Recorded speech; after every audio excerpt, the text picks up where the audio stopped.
Hello, ma'am. I'm Sneha Vinod from BPT department, second semester from Medhavi Skills University. Good evening, Sneha. Very nice to meet you. Ma'am, can you introduce yourself? I'm Dr. Meenakshi, currently doing internship in Government Medical College, Tanjore. Okay, ma'am. Today I would like to discuss an topic, um, lifestyle disorder and role of physiotherapy. Okay. Lifestyle disorders are diseases that are mainly caused by our daily habits and way of living. So we can see some common examples like type 2 diabetes, hypertension, obesity, and musculoskeletal problems such as back pain, neck pain. So, in order to understand this topic better, I would like to ask you a few questions based on your experience and knowledge. So, I request you to kindly share your answers and insights. Okay, Sneha, you can proceed. So, ma'am, my first question is, according to your experience, which lifestyle disorder is most common nowadays? From my experience, I think nowadays the most common lifestyle disorder that is getting more and more common is chronic low back pain.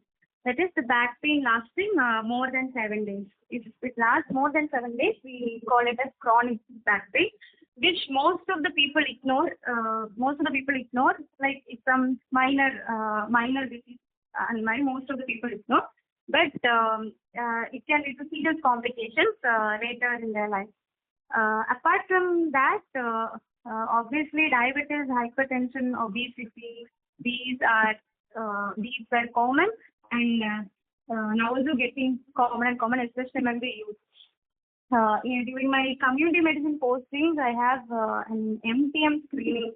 There's a program called MTM screening where you screen a lot of people who come to the hospital.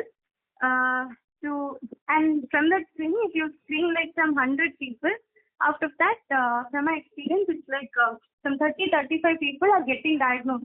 The positivity rate is that much. 35 people are diagnosed as newly diagnosed hypertension, newly diagnosed diabetes mellitus. And most of these people are not even above 45 years. Most of these people are below 30 years.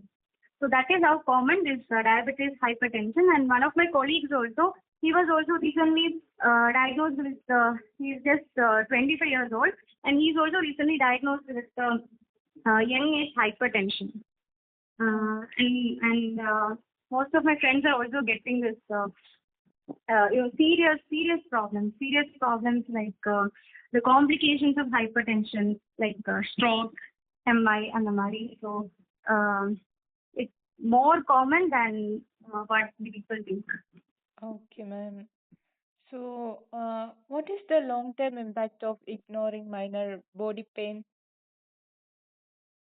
Uh, Most of the people actually tend to ignore body pain. They treat it as I told before, they treat it as some minor disease. It's just a body pain. They think like that, but body pain, if ignored, can lead to very serious long-term complications. There's a saying like we have to uh, prevent it. Prevention is better than cure. If you identify disease, the main motto of medicine is if you identify disease earlier, uh, the chance of it getting cured is also that much higher rather than identifying later. That's why if you have any symptoms like that, you should immediately consult a physician or doctor who is nearby you. If you have a body pain that is like more than 3 or 4 days, should not ignore it. The public should immediately consult a doctor because it is not just a pain; it is your body giving you signal that something is wrong inside the body. It's actually the body's mechanism of giving you a signal that there is something wrong in the body of this person. Uh, Okay, ma'am. Um, Ma'am, from your MBBS perspective, what are the main risk factors for lifestyle disorder? Of course, the most major risk factor is the sedentary lifestyle, which is getting common day by day nowadays. people are more into white collar jobs nowadays. Students, everyone is just studying. They are ignoring their physical activity, physical health. The lack of exercise is one of the major risk factors for lifestyle modification. And adding to it is the unhealthy diet, more into fast food, more into food that will increase your lipid levels, your cholesterol levels, your bad cholesterol levels in your body. Um, and of course, stress. Our Okay, ma'am. stress. So, Uh, mm. what are the future scope do you see for physiotherapy in managing lifestyle disease?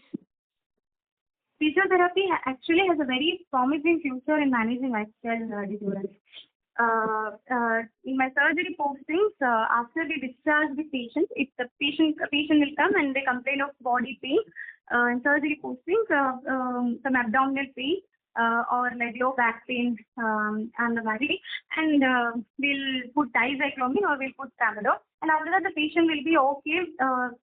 His symptoms will be relieved for up to the 1 or 2 hours, and then he'll have again the symptoms recurring.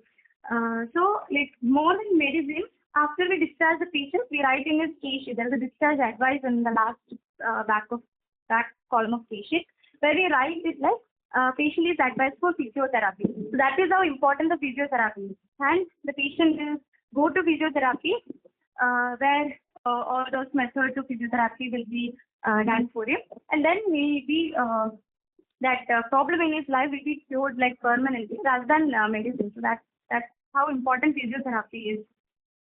Physiotherapists may play major role in preventive health care, posture correction, exercise prescription for chronic diseases, cardiac and pulmonary rehabilitation, and with increasing awareness, physiotherapy is becoming a first-line approach in many lifestyle conditions. Okay, ma'am. So, ma'am, this is my last question. Uh, Okay. can you share any cases where lifestyle modification made a significant difference in the patient's condition? I remember I once had a patient uh, during my medicine postings. I once had a patient who is a 45-year-old male who is an office worker. He's a 9 to 5 office worker, and he came with a complaint of chronic back pain, and also he had early signs of obesity. Since he's an office worker, he had a sedentary job, minimal physical activity, and irregular eating habits. So we gave him medicines. Of course, we have dicyclomine, we have advised medicines, we have given tablets, and in spite of that also, we advised regular physiotherapy sessions for him and core strengthening exercises, posture correction.